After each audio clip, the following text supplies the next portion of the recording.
Katil 3. perdede ortaya çıkana kadar Scream 6, serinin en iyi devam filmlerinden biri ve serinin en yaratıcı ve karakter odaklı girişiydi. Hızlı ve Öfkeli filmleri gibi çığlık filmleri de her bölümle birlikte çoğunlukla daha iyi, veya en azından daha eğlenceli, hale geldi. Bu devam filmi, 2022'nin yaratıcı ve finansal açıdan başarılı Scream filminin arkasında yer alan Matt Bettinelli Olpin ve Tyler Gillett tarafından yönetiliyor. Sonuncusu, James Van Der Bilt ve Guy Busick'in esprili ve şiddet dolu senaryosunun, Meta Rus Matryoshka'nın katmanları gibi yapısöküme uğrattığı, slasher film kinayelerinin zamanında ve zekice keşfedilmesidir. Korku geleneklerini ve izleyici beklentilerini altüst etmenin ne kadar keyifli olabileceğine dair sonsuz bir takdirle beslenen Scream V.I., bir sinemada yaşanabilecek en eğlenceli ve en komik, modern korku deneyimlerinden biridir. Bir önceki bölümden çok kısa bir süre sonra üretime alınan devam filmlerinin çoğu, anlatının kaymasına neden oluyor. Ancak önceki Scream 2 gibi,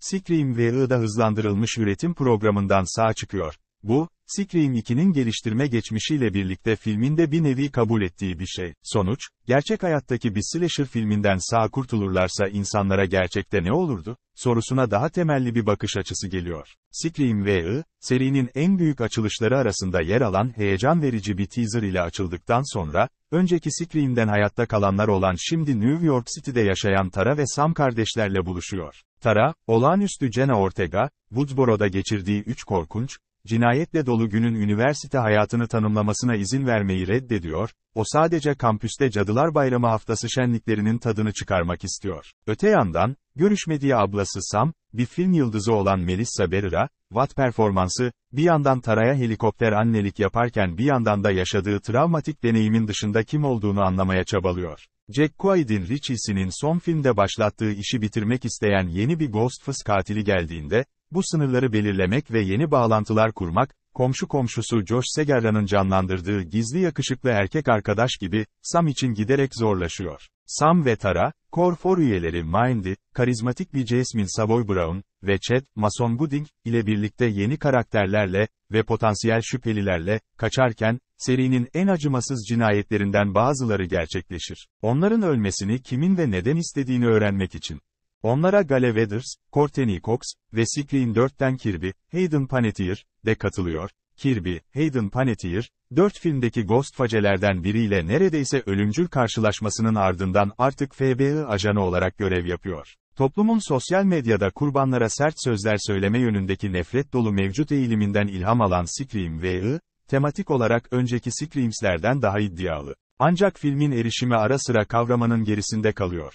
Çünkü olay örgüsü, ezici bir katil ifşasına uyum sağlamak için bariz, post düzeltmeye çalıştık, yollarıyla kendine işkence ediyor.